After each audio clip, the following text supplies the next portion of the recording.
October 14th, 1066.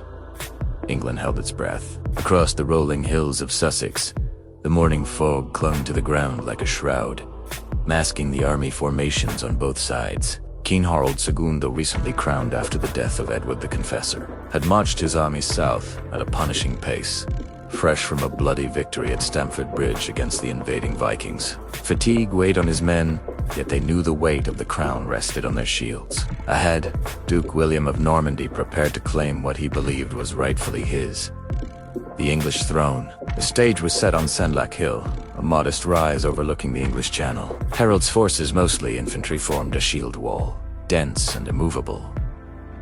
Thousands of Saxon warriors stood shoulder to shoulder, their axes and spears glinting under a timid sun. Behind them, peasant-turned soldiers trembled, clutching crude weapons, while the trained housecarls of Harold's personal guard braced for the onslaught. The Normans, in contrast, arrayed a balanced army of cavalry, infantry, and archers, ready to exploit any weakness. At dawn, William's archers advanced. Arrows darkened the sky like a swarm of deadly insects, piercing armor, shields, and flesh. Some bounced harmlessly off chainmail, others found gaps. The Saxon shield wall, steadfast and disciplined, absorbed the first wave. Hours passed in a grim stalemate. The hill gave Harold a defensive advantage, but the relentless pressure of cavalry charges and volleys of arrows began to test his army's stamina. Soldiers sweat beneath their helmets, dust mixed with blood and sweat, weapons clashing, shields splintering. Then came the first of William's cunning strategies: the feigned retreat. Norman cavalry pretended to flee in panic, pulling sections of the Saxon line downhill in pursuit. Overconfident Saxons broke formation, chasing the fleeing enemy, only to be cut down when the Normans turned and counterattacked. It was a deadly psychological twist, one of the earliest examples of battlefield deception altering history. Yet Harold's leaders tried desperately to restore order. Shouts were drowned in chaos, commands misheard, confusion spreading like wildfire. The sun climbed higher, dust swirled, mingling with smoke from torches set to ignite wooden fortifications and debris. Horses panicked,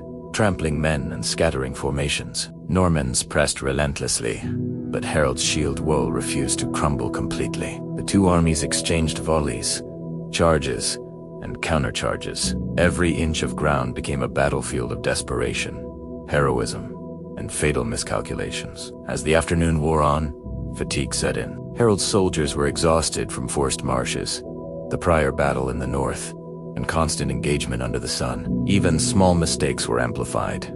A misstep, a dropped spear, a shattered shield. Norman archers took advantage, raining down heavier, more accurate volleys. Knights charged in repeated waves, testing the shield wall with brute force. The hill slope offered Harold some advantage, but it also exposed those who pursued the feigned retreats. Chaos became contagious. Then came the moment that changed everything. According to legend, King Harold II was struck by an arrow in the eye. Whether a lucky shot or the hand of fate, the king fell. The Saxon army, seeing their leader die, lost cohesion instantly. The shield wall, previously impenetrable, began to falter. Panic rippled through ranks. Soldiers abandoned positions, fled downhill, or fought in isolated pockets, leaving gaps that the Normans exploited mercilessly. William pressed the advantage.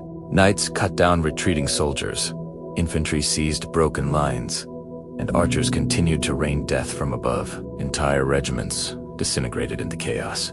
Men who had marched heroically from Stamford Bridge were now trapped, surrounded, or trampled. The battlefield became a nightmarish mix of screaming, clashing steel, dust, and blood. The final moments of the battle saw desperate acts of bravery and hopeless resistance. Some Saxons held out long enough to fight to the death. Others were captured, humiliated, or executed. The psychological impact was as decisive as the physical. Harold's death didn't just end the battle, it symbolized the collapse of English sovereignty. The Normans had not only defeated an army, they had broken the will of a nation. By nightfall, William's forces controlled the field. England had been conquered in a single day, but its transformation would echo for centuries. Hastings reshaped culture, language, and governance. Norman feudalism was imposed. Castles were built across England to maintain control, and Anglo-Saxon nobility was replaced or subjugated. English absorbed Norman French, laying the foundations for the modern language. The tapestry of England itself had been rewritten by a combination of strategy, innovation, luck, and human endurance. Historians continue to debate details, the exact number of casualties, the route Harold's army took, and the veracity of the Arrow-Tootheye story. Archaeologists have uncovered fragments of armor, arrowheads, and skeletal remains, bearing witness to the day's brutality. Yet the legend of Hastings transcends facts. It's a story of ambition, deception, courage, and the unpredictable hand of fate. The Battle of Hastings remains one of history's most iconic turning points. A single day of combat, a few strategic decisions, and an arrow changed the fate of a nation. England, once isolated, would evolve under Norman rule, blending cultures and ideas in a way that would shape the British Isles forever. In every October, historians and storytellers remember how a hill in Sussex became the crucible where kings died. Empires rose, and the course of history was forever altered.